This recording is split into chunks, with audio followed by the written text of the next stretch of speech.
Good morning, everyone. This is Julie McDonald with Microcom Technologies, and I'd like to thank all of you for attending today's webinar with MetaGeek. Today's host is Casey Cathy. He is their customer experience specialist, and he'll be presenting with us today. If anyone has any questions, please feel free to submit them in the question box, and Casey will answer them at the end of today's presentation. Casey, thank you so much for being with us again today. Looking forward to it. Appreciate your time. You can go ahead and take it on over. Awesome. Thanks, Julie. Hey, everyone. Thanks for joining. This webinar is going to showcase some of the core products that MetaGeek has to offer, and all of these are going to be available at Microcom. On the agenda today, basically, we're just going to I'm going to introduce myself, talk a little bit about MetaGeek. I'm going to go over some Wi-Fi fundamentals as well. It's really important to understand some basic things about Wi-Fi in order to use our tools. So I'll kind of go over the key fundamentals there. We're going to talk about our Insider software as well as Channelizer, and I'm really excited to begin talking about a new product that we just very recently launched that's available at Microcom as well, and this is the YSpy Air. So we're going to go over that for a little bit as well. So it's a little bit different than the normal presentations I give here. So really excited to go over that, and then of course we're going to go over our packet analysis software, which is IPA, and then we'll open the floor up to some questions. So first, about myself, my name is Casey. I'm the CX specialist here. So chances are if you submit a support ticket, I'll be the first one to reply to it. I have a few certifications. These are put on by the CWNP company. I highly recommend checking them out to further your knowledge on Wi-Fi. They're pretty great. It's taught me a lot. And you can find me on Twitter as well at Cathy_5. So about MetaGeek, this is we're located in Boise, Idaho here, and this is just a little screenshot of our basically out the window there at downtown Boise, and we absolutely love it here. And I'll just jump right in. So basically the most important thing to know about Wi-Fi is that it's half duplex, right? But what does that mean exactly? Basically that means that only one Wi-Fi device can talk on a channel at a time. And so to understand this, I think it's really important to look at, we'll look at an Ethernet cable first. So an Ethernet cable is basically a pair of twisted copper cables, kind of like this. And what this does is this allows traffic to go in two different directions at the same time, right? So with an Ethernet cable, it's, you know, that's why we always say hardwire things, traffic can go in two different directions at the same time. However, with Wi-Fi is a little bit different. Wi-Fi is like a single lane highway. Traffic can only go one direction at the same time. And then, you know, so if this is a client going to an access point, traffic has to go this way first, and then you know, it's kind of like during construction, traffic has to go the other way, right? So only one Wi-Fi device can talk on a channel at a time. It's a really important concept to understand. What this means is let's say this is a client on the network. Let's say it's a Android phone or something like that, and it's having a conversation with the access point. The access point's having a conversation back, giving it some data. All these other devices on the network have to wait their turn to talk, right? So they're just completely silent. They're very, very polite. You know, when you think about that, it's kind of crazy that Wi-Fi works at all when you have tons of devices, right? Wi-Fi operates in two different bands, the 2.4 gigahertz and the 5 gigahertz band. And the 2.4 gigahertz band is, of course, because it's a lower, it's kind of a higher amplitude here. So if you draw out a 2.4 gigahertz wavelength and you measure it, it's about 5 inches. 5 inches wide there. So therefore it can actually pierce through walls. It has a high range as well. It goes about 300 feet, and that's indoors, I believe. And because of this, pretty much every Wi-Fi device is compatible with this band. And because of this, it's congested with Wi-Fi and non-Wi-Fi. So a lot of non-Wi-Fi stuff operates in this band as well, like cordless phones and baby monitors, things like that, because it is such a powerful medium and it travels so far with data. There's only 3 non-overlapping channels, and that's 1, 6, and 11. We'll go over this in a little bit. So it's pretty small, whereas the 5 gigahertz band, if you were to draw this out, look at the wavelength, the measurement between these two, the amplitude measurement here is about 2.2 about 2.5 inches. So it's a lot smaller, and because of this, it has a little bit lower indoor range, right? It goes about 90 feet indoors, and walls and things like that attenuate the signal, right? It stops the signal a lot more. Another thing is not all devices are 5 gigahertz capable. If you purchase kind of cheaper phones, cheaper laptops, things like that, they don't want to expense the 5 gigahertz band chipset, so that it might not be compatible. And there's a lot more room here. As you can see, there's 24 non-overlapping channels in the 5 gigahertz band. So a lot of room. You hardly have too much interference issues in this band. And so we always recommend deploying something in the 5 gigahertz if you can. I kind of want to go over the history of Wi-Fi a little bit. I won't spend too much time on this, but the most important thing to keep in mind is that the very first two, with 802.11 prime and 802.11b, right, in the late 90s, the modulation scheme that was used was this DSSS modulation scheme. And what this looks like in the spectrum, the really important thing to take away here is that this is kind of like a curved shape in the spectrum, kind of like this, right? And so if you see this with the spectrum analyzer with our software, you know that these low data rates are being used and might indicate some sort of issue, or that might be normal, but I'll show you some use cases there. On the other hand, with the mention of 802.11a, again in 99, which unlocked some higher data rates, we use this orthogonal frequency division multiplex modulation scheme. You don't have to remember that, but what is important to know is that it looks more like a haystack shape, right? It's a little bit more square, kind of like that. And so if you see more of a square haystack shape, and pardon my drawing, that's not very good, you know that this OFDM modulation scheme is being used and higher data rates are being unlocked, right?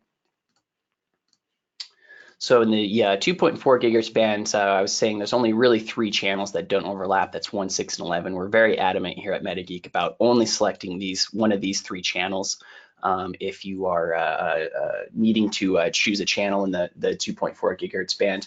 And the main reason why we say that is because co-channel interference, which means if you're all sharing channel 1, is much better than adjacent channel interference, which means maybe your neighbors are using channels 4 and 5 and you're using channel 6, right? The best analogy I like to use for this is thinking about a dinner table. So when you're eating dinner with your family at the same table, we'll say the table is the same thing as a channel, a Wi-Fi channel. You're really kind of polite, right? Let's say you have a family of 5 or 6 people, and your mom and dad are talking, and you all kind of listen. You kind of wait your turn to talk, and you're very polite. And then when it's your turn to talk, you speak up, you talk, everyone listens to you. It's a very polite conversation, at least it should be, right?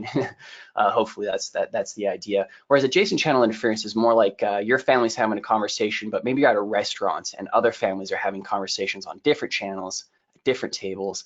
And that noise floor starts to raise up, right? If they're getting loud, you kind of have to get louder and you start to speak up a little bit more. And eventually everyone's kind of yelling over each other.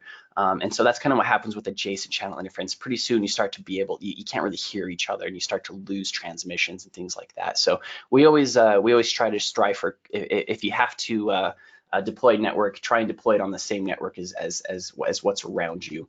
If everyone used channels 1, 6, and 11, it'd be a much happier place here. A little bit on Wi-Fi coverage. We really like this negative 67 dBm signal strength here at MetaGeek. We find that you can pretty much achieve mostly anything, streaming Netflix, Google Hangouts, things like that, YouTube, whatever. That stuff usually tends to work quite well at this negative 67 dBm threshold. As soon as you start getting lower than this, right, so at about negative 70, negative 80, you're going to start dropping packets and losing frames and things like that. Maybe your video Hangouts chat will get interrupted a little bit more. And yeah, if you get a little bit higher than that, negative 30, this means you're basically on top of an access point. You don't necessarily have to strive for that signal strength because it's just not going to be possible.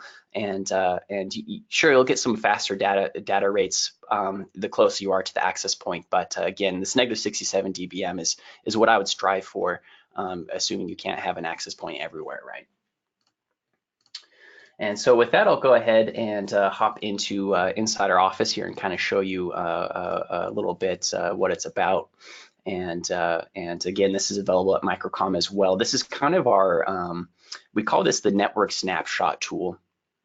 What's really great about it is that it just gives you a quick overview of everything. So right now I'm working from home. I'm going to hop into logical mode, which gathers all the SSIDs, and I'm using this CathyFi SSID right now. And what's really nice about inside our office is it instantly kind of gives you, it kind of tells you what's going on. So this chain link icon shows me that I'm connected to this SSID, and it's currently sweeping all these other SSIDs around me, right? So these are neighboring networks kind of below that. And it gives me a ton of information, like my signal strength right now is at -26, so that's pretty good. I am pretty close to it. I do have another access point out in the back studio, and so it's seeing 3 radios total, right? Because I have a 2.4 gigahertz radio here, a 5 gigahertz radio, and then another 2.4 gigahertz out in the back. I do have another 5 gigahertz out in the back, but like I said, the wavelength on that radio is so short that it's just, I'm not picking it up right now from where I'm at, so I'm not able to see that particular radio. Now, if I dive into, one thing I want to show you is filtering real quick. So let's say I don't really want to see all these neighboring networks. You can just type in Cathy or the network that you want to troubleshoot and hit enter in the filter there, and it's going to filter all of that stuff out. So now it's like, okay, this is nice and clean. All I'm seeing at this point is just my network. If I select it, it gets highlighted down here at the bottom, and it starts showing me all of these signal strengths, right? So if I were to walk away, right now I'm kind of tethered to a desk, but if I were to walk around with my laptop, you would see the signal strength over here on the right hand side. You would see these beacons start to lower down like this, and if I were to kind of walk back, you'd see the signal strength kind of go back up higher, right? If I were to get closer to the access point. So it's really good tool to check for coverage and things like that. You can really make sure that you have that -67 dBm threshold at all points. And you can actually set the threshold with inside our office up here as well. I think it's under settings, yeah, setting signal threshold. And you can actually select that -67 dBm threshold. It kind of puts a little dotted line right here. And you can just check to make sure that at any point it's not dipping too far down below that in any areas that you need good coverage, right? Of course, what's pretty neat if you hop into physical mode and let's say you just want to kind of figure out the best channel to place an access point. Maybe you're getting some Wi-Fi issues and maybe there's a better channel to select. If you hop into physical mode here, you can just select the radio that you want to get a recommendation for, and pretty much right here you can see that that channel recommendation comes in. And so right now I'm using channel 46. It's an 80 megahertz wide channel, so I'm using channel 46, and it's actually it's using a couple different things, and it's saying, hey, actually channel 56 looks to be a little bit better. And indeed, if you look at channel 56 here, the spectrum looks pretty clear. It doesn't look like there's any neighboring networks. If I were to get rid of my filter, which this Cathy filter, yeah, I still don't see any neighboring networks around there, so that could be part of it. And probably why it's not recommending anything over here, because it sees some neighboring networks. It's a pretty cool algorithm that it comes up with to come up with that recommendation. And I can talk about that a little bit more. So that's just the 5 gigahertz radio that I'm looking at. Let's say I want to get a recommendation from my 2.4. Yeah, it's recommending channel 6 here. So it probably just sees some of this neighboring networks here, and it sees that the spectrum just isn't being used as much as channel 6. So it is recommending channel 6 right now. What it takes into consideration for this, I'm actually, it's pretty neat. I was actually pretty happy when I found out how this algorithm is being calculated. Basically, so of course in the 2.4, it's only going to be looking at these 3 channels, 1, 6, and 11, the 3 non-overlapping channels. And with the YSpy DBX, so you can notice this color information. This is actually raw radio frequency here. You can see my B network here. You can see my G activity here, or my AC activity here. This is all Wi-Fi or RF non-Wi-Fi interference, right? Which is picking up from my YSpy DBX, which I have plugged in. Again, available at Microcom. Just a basic spectrum analyzer, absolutely critical for Wi-Fi troubleshooting.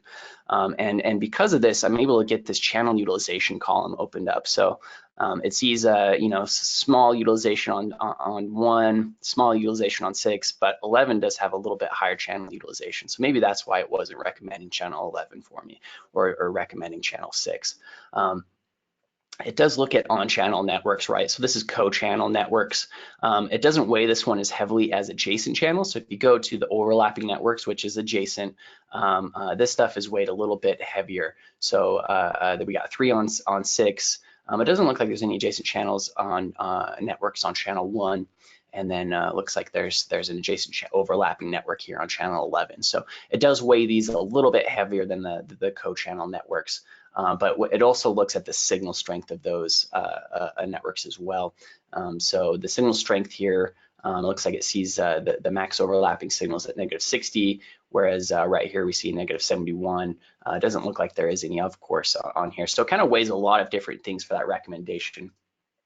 So with that, I'm going to go ahead and go back and see what it recommended for my 2.4 gigahertz band here. So I'm going to go back to physical mode. I'm going to find my channel 11 here. Yeah, it's still recommending channel 6. So they just must be so distant that it's a more viable channel, right?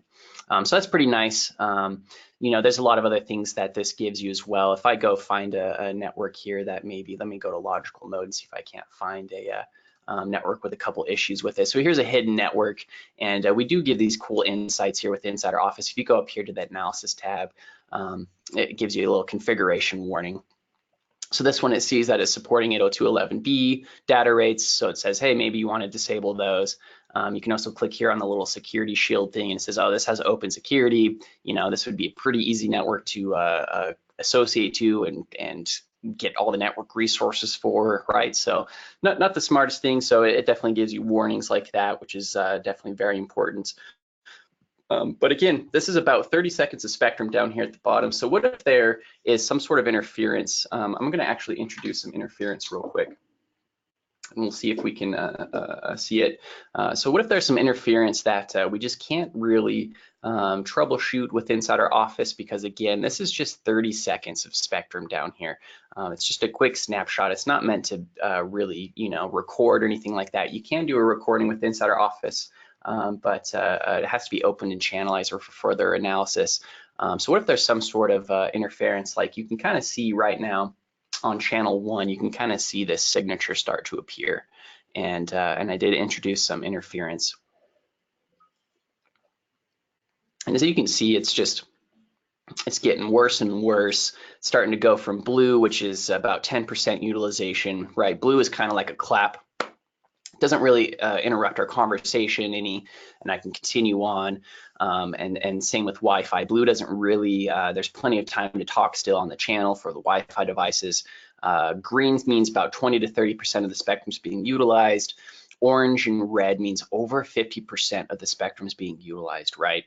And if I were to wait a little bit longer, I think this is going to start getting orange, right? You can kind of see the color changing. It's going to start getting red. So what if I really need a tool to help troubleshoot, identify what this is? Maybe I need a tool that locates what this is, right? Insider Office just isn't quite the tool, for that. And so on that note, I'm going to keep this interference running here, and I'm going to show you guys the next tool, right, which is Channelizer. It's kind of the next tool that you want to bring out to troubleshoot this. We call this the deep dive into spectrum analysis.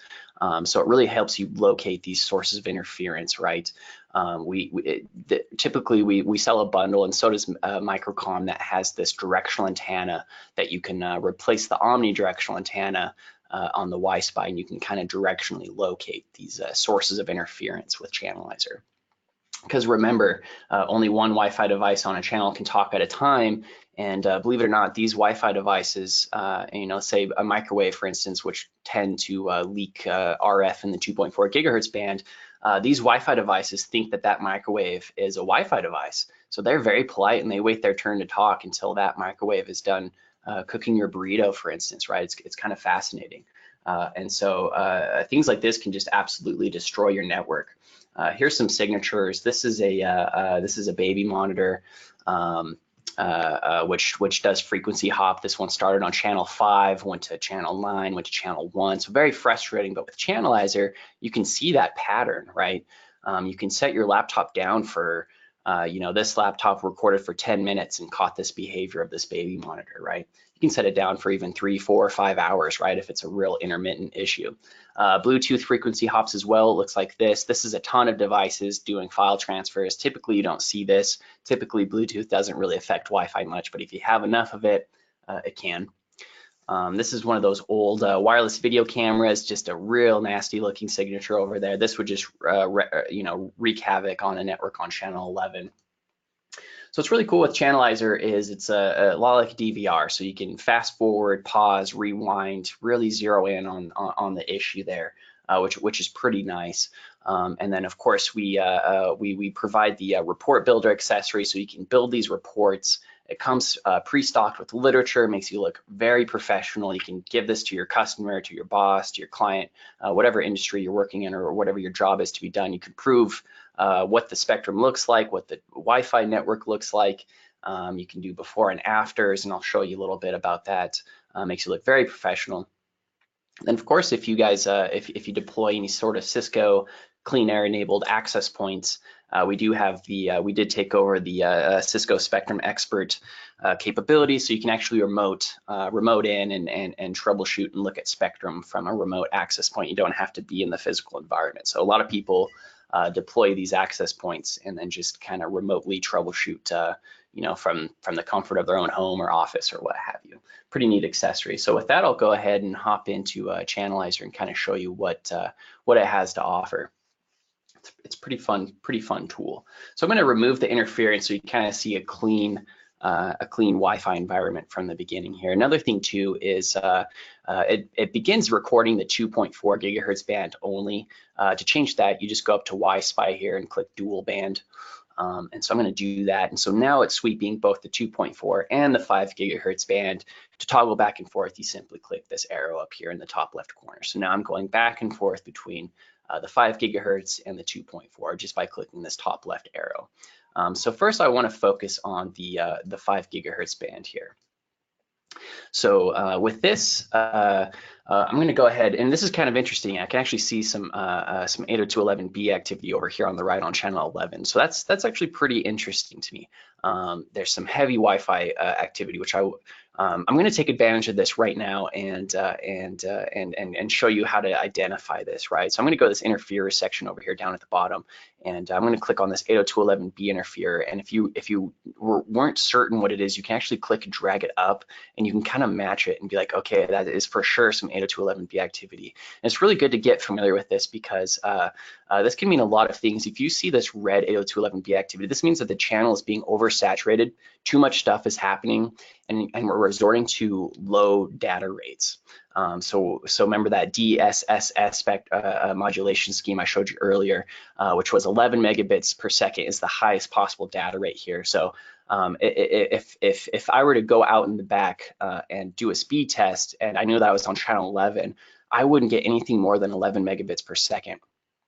Right, because networks tend to throttle, Wi-Fi networks tend to throttle if it's being used too much at this point, and so you see this curve shape. Even though I have you know 802.11n and G enabled, which do unlock that OFDM modulation scheme, that only really occurs when it has enough time to talk. Otherwise, it just has to throttle itself and resort to those lower data rates. So that's pretty fun that this is actually occurring right now on this network. It's giving me a really clear signature.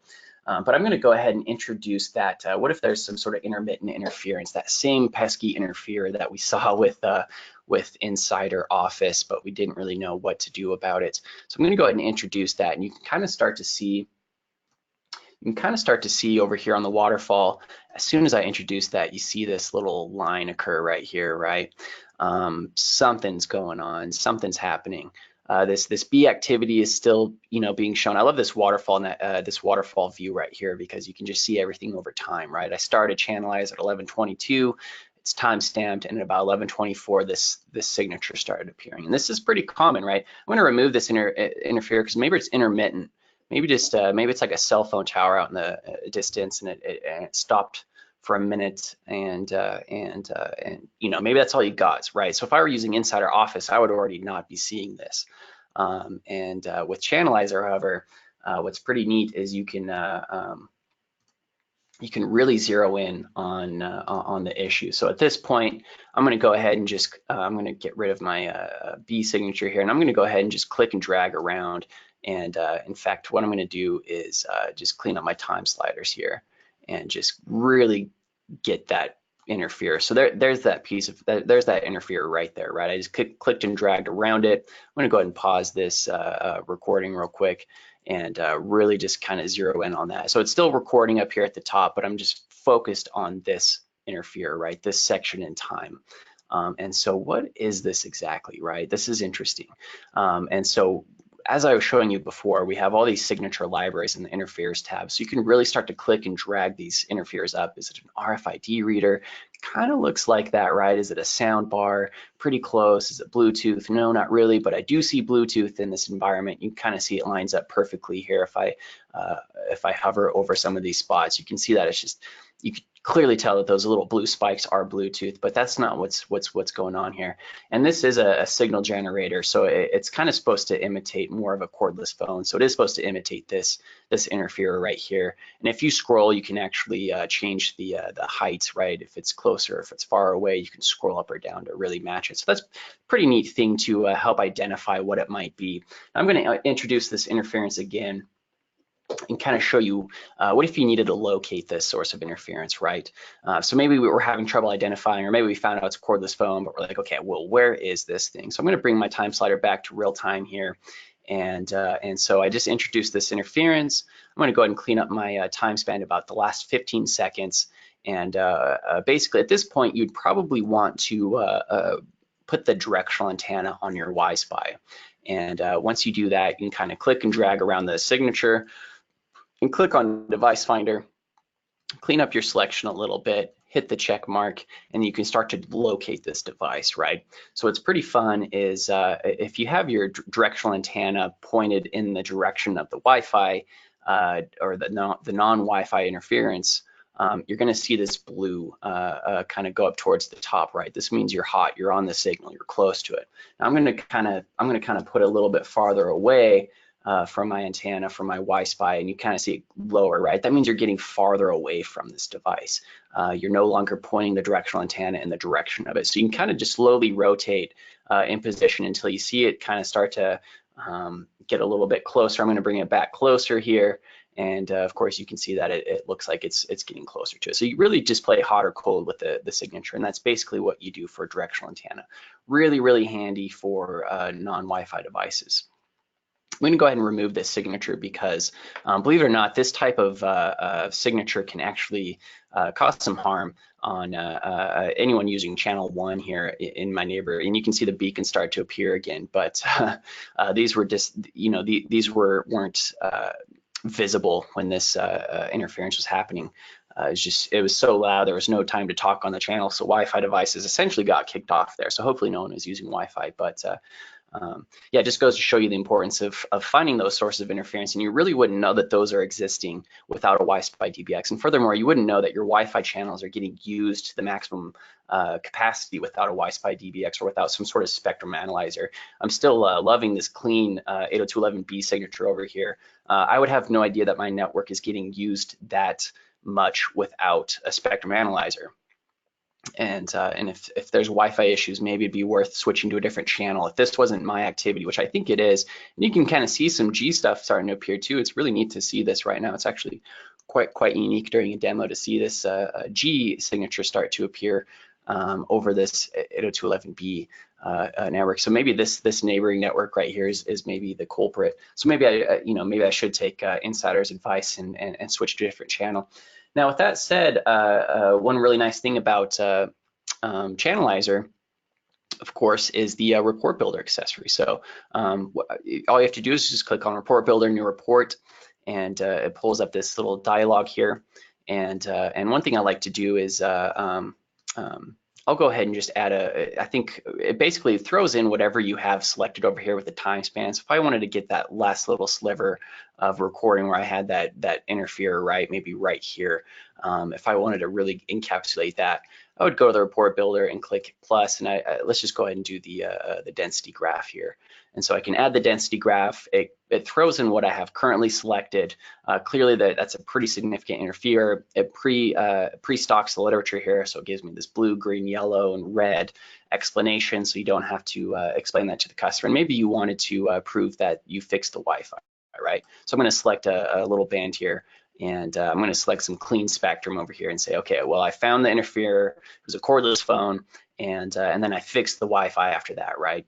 So I'm going to grab this little snippet and go back to report builder, and then I'm just going to add another density graph, which shows, hey, this was after I removed the interferer. And you can actually click the pencil icon and put some custom literature here if you want. You can just put after, right, whatever you want, and then that's custom. So that's before and after, right? And you can really personalize this, customize it however you want. Another thing too is if I wanted to get a good overview of networks, maybe this networks table is interesting to me. I want to see all the neighboring networks. I want to see my signal strength, things like that. You can throw in the networks table. There's really quite a lot of options here. So I'm going to throw in the networks table here, which just if I maximize this for you, you can see it just gives you everything that it currently sees in that selected time span. So you can really customize it. Send it to your customer, your boss, whatever type of segment you're doing. If you're an ISP, you can verify coverage throughout the house, just taking befores and afters, and really verify whatever you'd like. And of course, you can also I'll put it back here in this mode. Of course, you can export it as a PDF. You can save the report so you can work on it later as kind of a different file format, but you can at the very least export it as a PDF and save it to your desktop or something like that. Another cool thing I was kind of going to show you is the Cisco Clean Air accessory. Of course, if you have the IP address and the NSI key of your Cisco Clean Air, you can tap into that. I don't have one set up at my home, obviously. I don't think we have one set up in the MetaGeek office right now, but very easy to use as well. That's basically the use case for Channelizer. It's a layer 1 spectrum analyzer tool. But what if what if we look at the spectrum and maybe it's pretty clean? Let's go to the 5 gigahertz band. Maybe you're having some issues in the 5 gigahertz band and your spectrum looks clean. You really can't tell what's going on. You have good signal strength, but there's just something else going on. Maybe your client keeps dropping off the network or something like that. You're right, there's some Wi-Fi device just is having issues and you don't know what's going on. And so there's actually, another tool for that. Oh, actually, you know what? I forgot about YSpy Air. So I want to show you guys along the same lines of spectrum analysis. I'm actually pretty excited to show this. So I'm using a desktop tool, right? Channelizer and Insider Office were desktop tools. I need a laptop for that. The same exact thing can actually happen with a mobile device. So if you guys prefer iPhone or iPad or an Android device for troubleshooting, we actually now have YSpy Air and this Air Viewer application, right? It's basically a spectrum analyzer with a Wi-Fi chipset and a packet capture adapter built into one. As you guys know, Apple and Google place pretty heavy restrictions on the Wi-Fi scanning API built into their devices. So you have to circumvent that with external hardware, and that's what this YSpy Air is. It's basically like I said, a Wi-Fi scanner. It's a spectrum analyzer and a packet capture adapter all in one. So it's kind of a 3-in-1 device that circumvents that hardware restriction. So with that, you get the same exact thing as Insider, real-time network overview.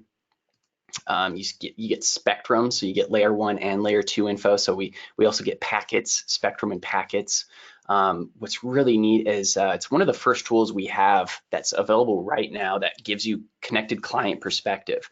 Really excited to show you some stuff. Hopefully I can get some devices to roam here, but you can actually see the roaming history for clients. So let me go ahead and give you a live demo of YSpy Air real quick. So I have an iPad here.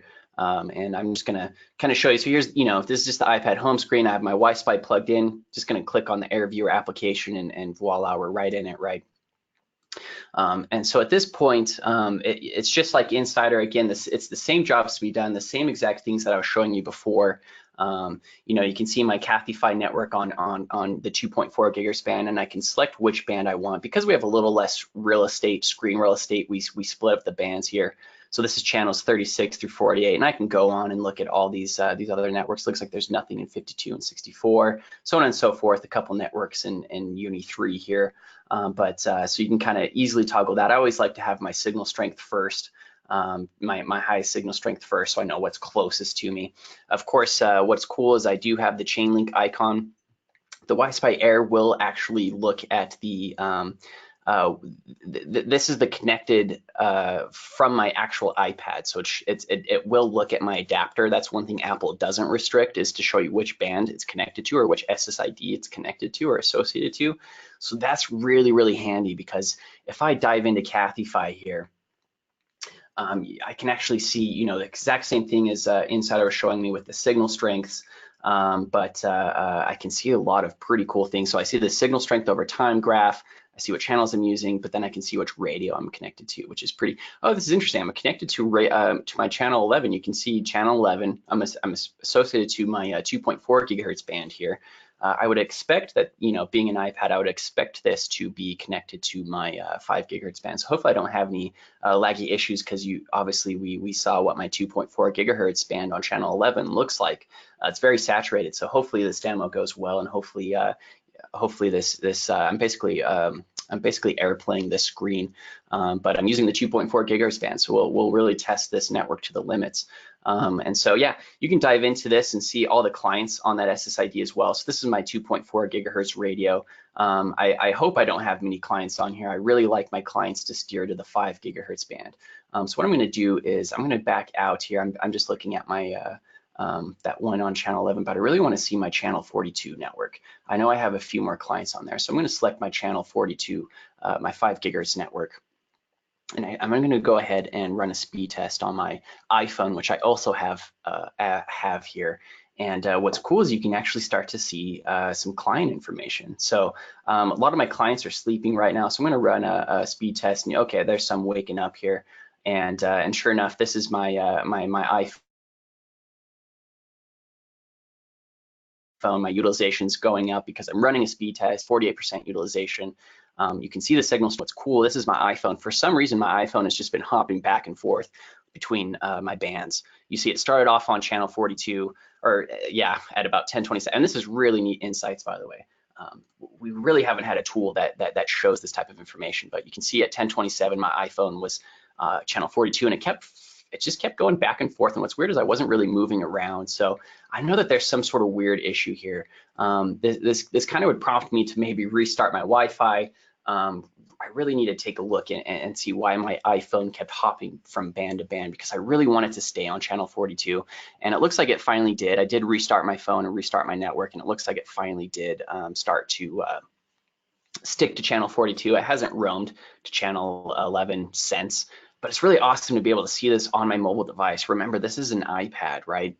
And I can get this on my iPhone or an Android device or anything like that. So this type of insight and troubleshooting has really never occurred on quite like this before. And again, this is because I have an external piece of hardware, which is the YSpy Air plugged in. And this is available at Microcom today if this is something that interests people, because it is pretty nice to have.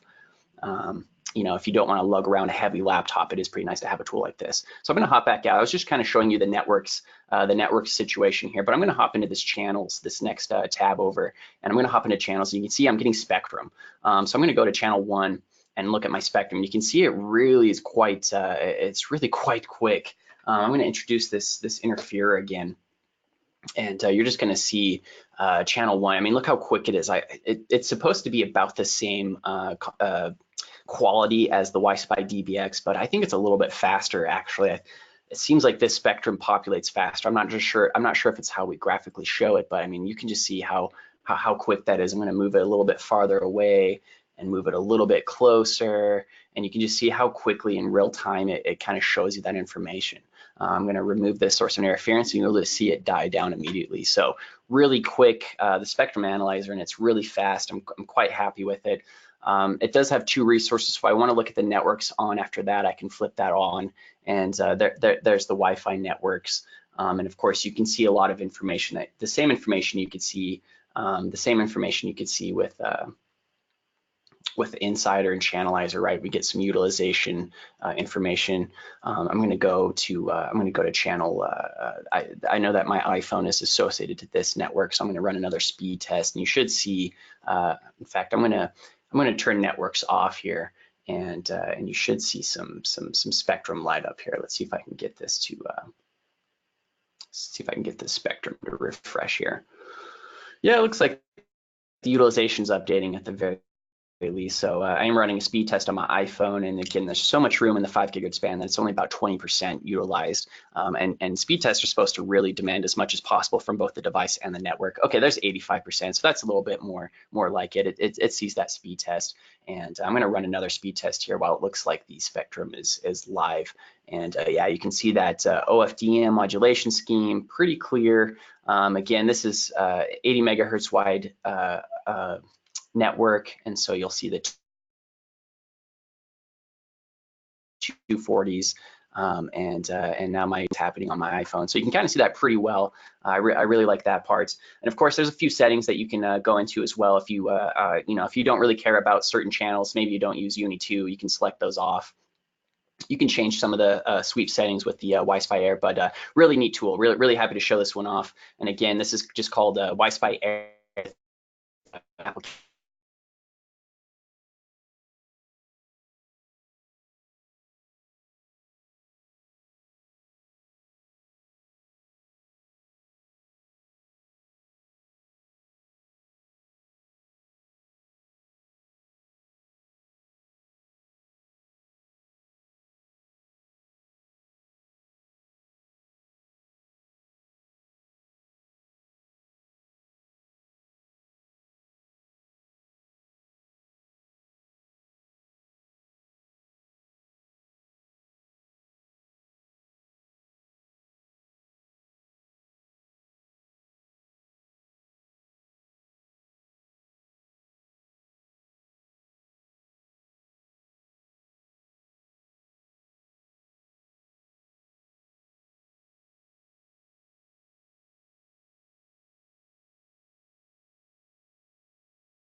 Or more than that megabits per second, they still have to wait their turn to talk until this slow device is finished talking, right, on the edge of a network.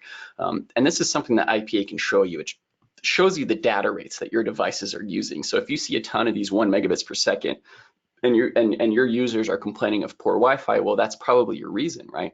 These only one Wi-Fi device can talk on a channel at a time, and you have too much stuff going on. So pretty important to be able to visualize that, and IPA does that a couple different ways.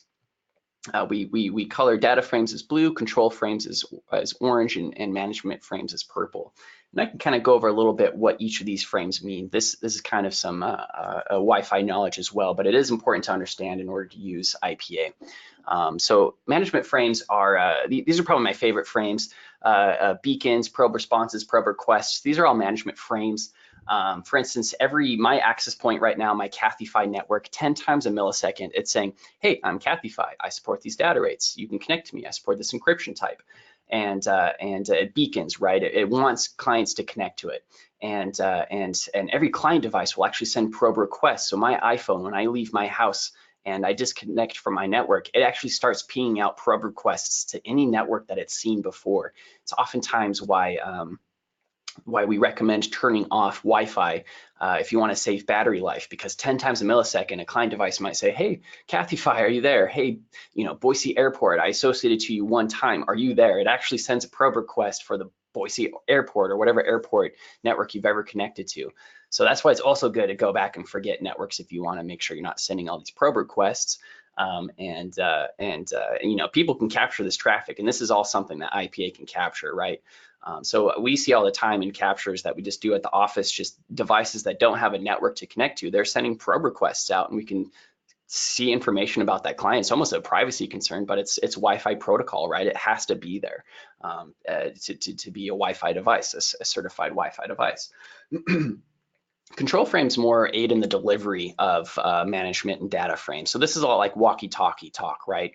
An acknowledgement is just like, yep, roger that. A block acknowledgement allows more data to pass through, and then request to send and clear to send is just kind of like, you know, again, a request to send is a client device wanting to send some information, and the AP says, yep, you're good to go, you know, clear to send. And then of course they acknowledge each other once they get the data to ensure that they got the data. If you don't get an acknowledgement from after a request to send or a clear to send, it will retry. It'll retransmit the data frame. We call that retry rate.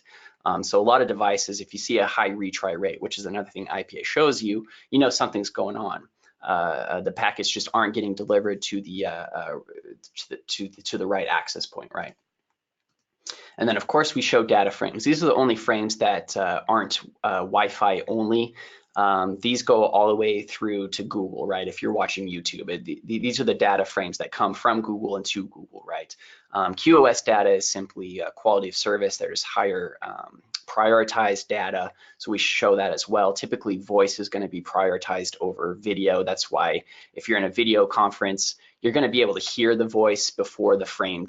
You're going to see the frame drop first. You might see a still image, but you're still going to hear their voice because voice is usually tagged with QoS data. And the null data is just a power save poll. You'll see tons of those for devices that are trying to power save.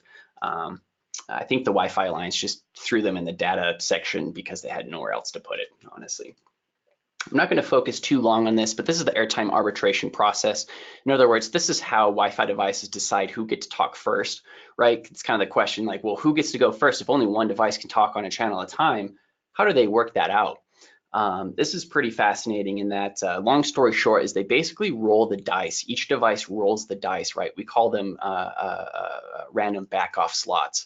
But in this example, we have 6, we'll just call these 6 clients or 5 clients, 1 access point, whatever you want. A station is a client or an access point. But basically, the clients that want to talk, they roll the dice. In this particular example, this station rolled a 7. And this station rolled a 9, and so they each count off, you know, 1, 2, 3, 4, 5, 6, 7. Oh, that's what I rolled. It has a request to send packet. The station that it wants to talk to says, "Yep, you're good to go, clear to send." The SIFS is a short interframe sequence. It's kind of like a breath. Believe it or not, when Wi-Fi was first designed, they kind of designed it so fast that a lot of errors happened. Wi-Fi devices have to take a breath too, right? Kind of a deep breath, and then it sends the data, another short breath, and then an acknowledgement comes in, and then it rolls a new dice, which is 10. Meanwhile, this remembered that it rolled a 9, so it has 2 left, right? Because we counted a 7 before. So then it says, hey, it's my turn. I know it's my turn, so it has a request to send some data, and this station finishes up, and they just keep rolling the dice like this. And this is a thing that happens very often and all the time on a network. It's kind of fascinating that how well Wi-Fi works, right? Because this is happening in like milliseconds, right? This type of thing, because we've all been on a network with multiple people on the network, and it seems like you're all concurrently using the Wi-Fi, but this is what's going on. Typically, this stuff has been really hard to visualize with other packet analysis tools like Wireshark. Wireshark's really great, but it was made by engineers and almost seems like it's for engineers. Kind of hard to visualize airtime. You need a lot of filtering, knowledge and things like that. It's really hard to use. I barely know how to use it myself. Whereas IPA kind of just shows it really nicely in these multi-layered pie charts. And what it does is it scans on a channel for packets, and let's just say this is channel 1, right? So on channel 1 in this example, the very firstmost layer is the network, right? So that it's kind of getting blocked off by this box, but you can kind of imagine this little slice of pie here is the network, right? So this was the Bronco guest SSID. And on this SSID, we had a radio, which is the next slice over. This is the actual access point or radio. So maybe this was some access point, and you can see it's taking up about 50% of the airtime. Both this SSID and the client is taking about 50% up of the total airtime on channel 1. The next slice over is a client device. So this could be like an Apple iPhone, or this could be like a iPad or something like that, and that's taking up about a quarter of the airtime. And then finally, this last little outer layer is a data layer. So that we know that this blue is data. We know that this is the control frames aiding in the delivery of the data frame. So this is a pretty good, healthy looking network when you see this data, right? That's what you want to see is a healthy network with all this data, and I'm immediately able to see this, which is cool. We have a couple different ways we can read packet capture information in IPA. The first thing is if you purchase IPA from Microcom or from MetaGeek, you can actually, it comes with this Wi-Fi adapter. Right now it's the Edimax EW7833. We like this one because it's 3x3 spatial streams. It's going to catch pretty much anything you can. Some access points are 4x4 or more, but there aren't any other clients out there that are 4x4. So it's kind of the best you can get for a client adapter. And so you're going to get a lot of information from this. We like it. It's pretty small too, and you can capture directly in IPA on Windows. This normally has been a very historically difficult thing to do and an expensive thing to do. Capturing packets in Windows natively is just not something built into it. Mac OS, on the other hand, they have really great packet capture adapters. If you have a Mac, MacBook Pro or MacBook Air, you can spit out a PCAP pretty easy using a couple different tools, and IPA can read that PCAP, import the packet capture file. Some other access points can also spit out PCAPs, which can be imported into IPA as well. So there's a lot of sources that we use if you guys prefer your own method of packet capture. So yeah, with that, I'll go ahead and hop in IPA and kind of show you a quick demo of it. Of course, you have to run IPA as an administrator mode. I do have an Edimax adapter here, and in order to change it from a normal Wi-Fi adapter, we have to overwrite adapters across it. So if I click on capture here, it should bring up this little capture dialog box. It's overwriting a driver across my adapter to perform packet capture, which is pretty neat. I know that I have a network on channel 11. Using Insider, I saw that I was on channel 11, right? And you can trim the data payload if you know there's going to be a ton of data and you just want to look at some other frames. You can trim all the data stuff, but I'm going to keep it unchecked and click start. And at this point, I'm just passively capturing all packets on channel 11. So if there is some Wi-Fi device, if some neighbor just walked by and his phone is used to associating to a network on channel 11, it's sending a probe request on channel 11 right now, and I would capture it, right, and see some information about his client device. I'm going to go ahead and stop it. Got a few packets, and right away I can start to kind of visualize what's going on. This very first slice, this is my CathyFi network. Looks like there's another network over here taking up about a quarter of the airtime. So maybe this isn't the best channel for me to choose, because it looks like this network is beaconing pretty heavily over here. But then next slice over is the actual access point, the radio on the 2.4 gigahertz band, and then here's my, oh, it looks like it's just broadcasting. So it looks like my network is just sending beacons, 10 times a millisecond, saying, hey, I'm here, I support these data rates, etc. A little bit of data, right? It looks like I have some clients sending some data, so I can kind of go in there. So this is just my current environment.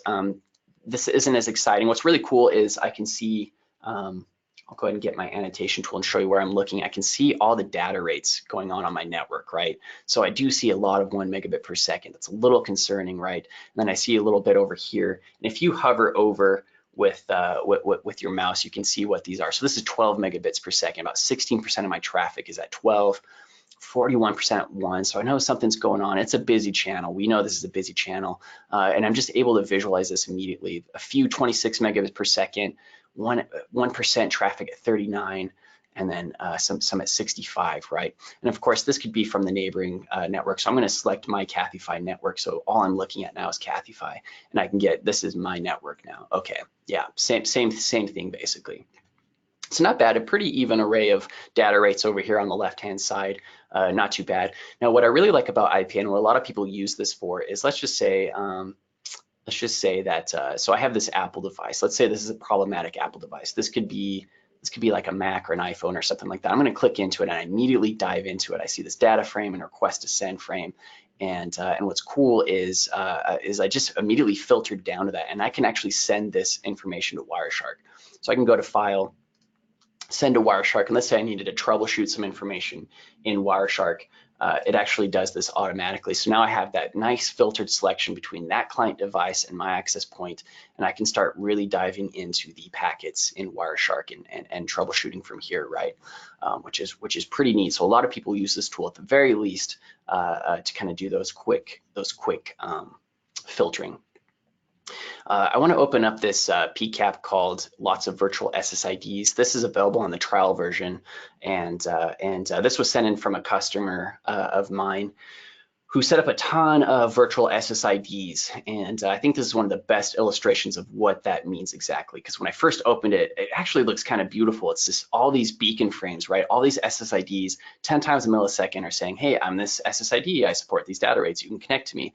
And if you set up too many of them, you find that your airtime just gets completely used up by nothing but beacons, right?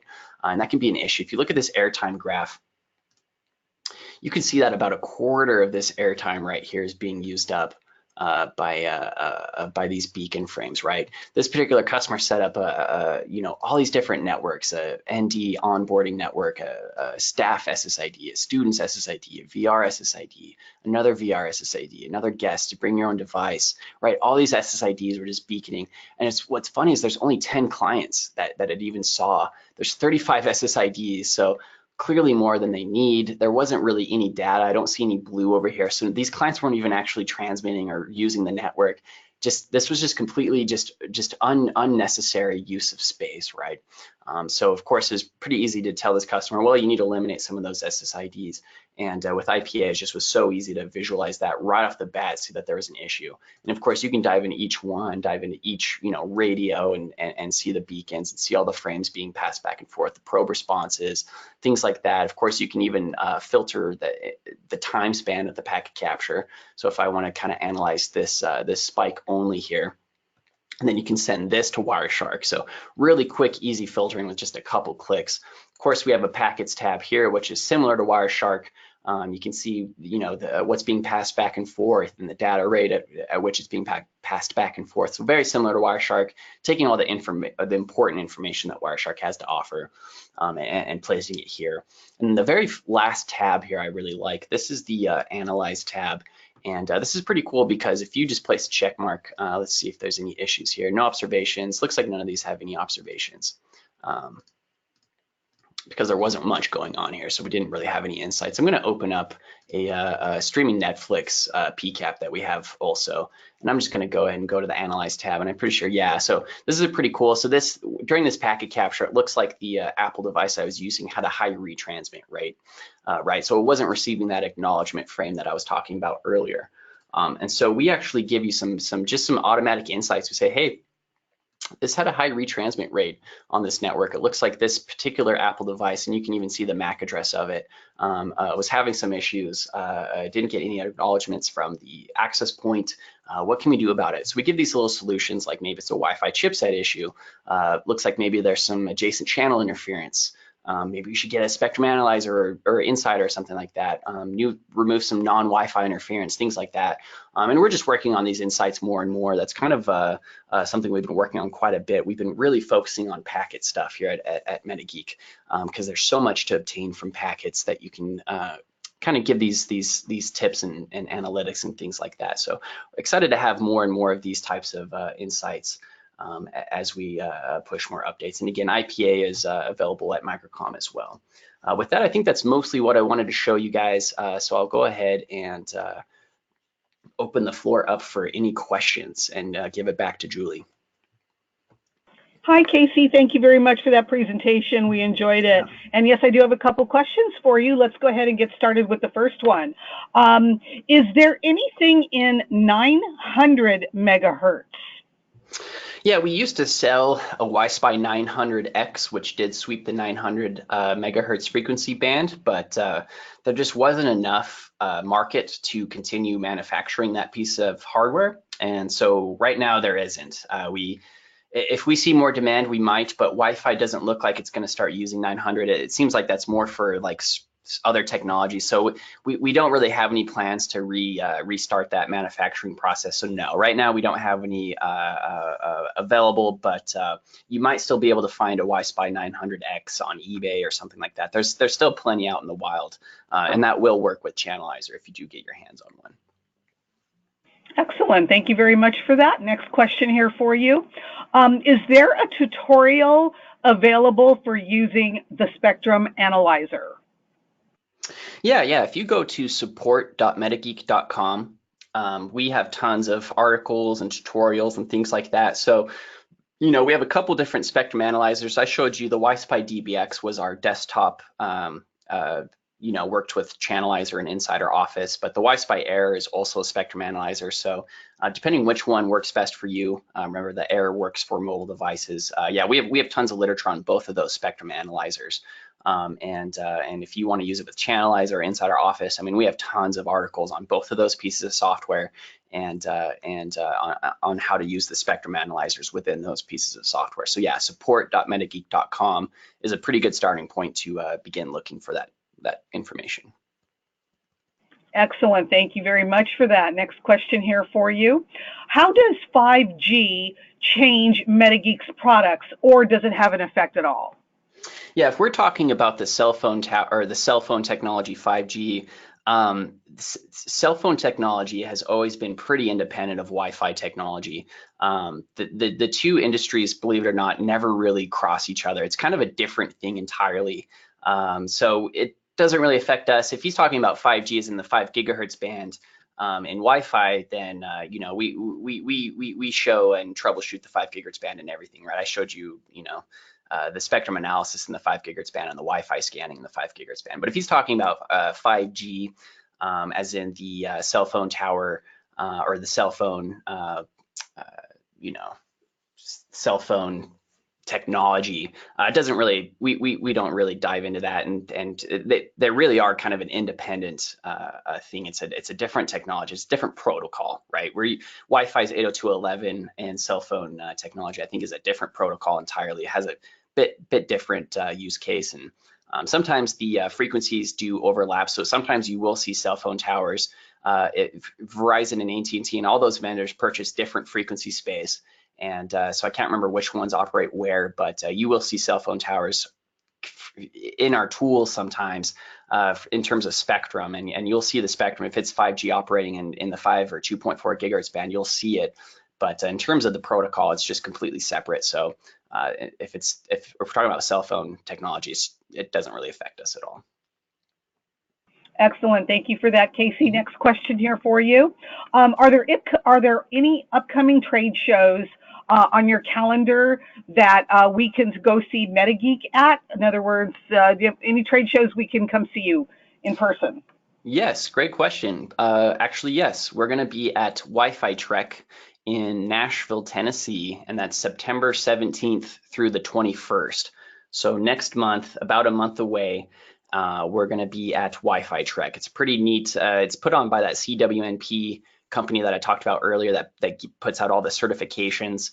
I actually hope to complete a certification there as well, because you can test for free. So that's really nice. So I'm going to try and test for my CWDP. And yeah, we'll be at Wi-Fi Trek. We're going to be showing off some new tools, some new things. So yeah, if you can make it to Nashville or at least remotely log in, there's going to be a ton of footage. If you just go to Wi-Fi or just Google Wi-Fi Trek, I don't know what the exact website is, but Wi-Fi Trek 2019 will be there. Excellent. Thank you so much. Looking forward to that. Next question here for you. You had mentioned that you could remotely troubleshoot the Channelizer from a Cisco AP. Does it work with any other APs? Yeah, it's a good question. Right now it doesn't. We just have that partnership with Cisco only. They basically handed over the API to Cisco Spectrum Expert, and we took over development from there. We haven't really investigated other vendors yet. I'm sure that's something we could do, but yeah, right now it's just the Cisco So yeah, no other APs, unfortunately, just the Cisco. Not sure what it would look like to, we would need to have a conversation with the vendor to do that, because a lot of vendors they probably don't want to outsource that thing. They probably want to keep it to themselves, that spectrum analyzing API. But yeah, just Cisco. Got it. Thank you so much. Last question here for you. Regarding YSpy Air, is the Air Viewer a free downloadable app, or does it need to be purchased on top of the YSpy Air? Yeah, AirViewer is completely free. It's completely free. The only cost that you have to put into it is just purchasing the YSpy Air itself, the actual hardware.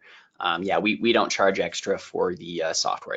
You can grab it from the App Store today if you want. It just won't work without a YSpy plugged in. Yep.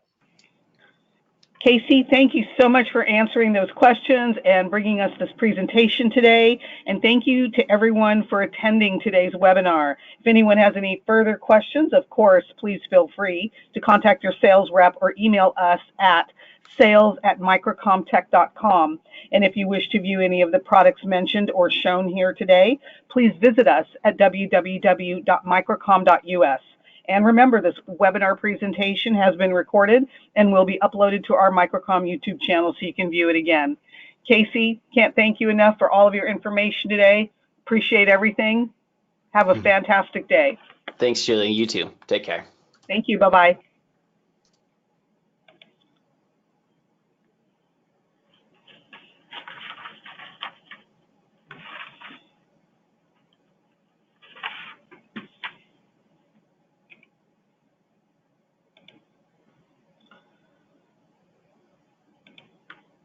Ooh, that went way too long. I know. He covers a lot and he talks a lot, so.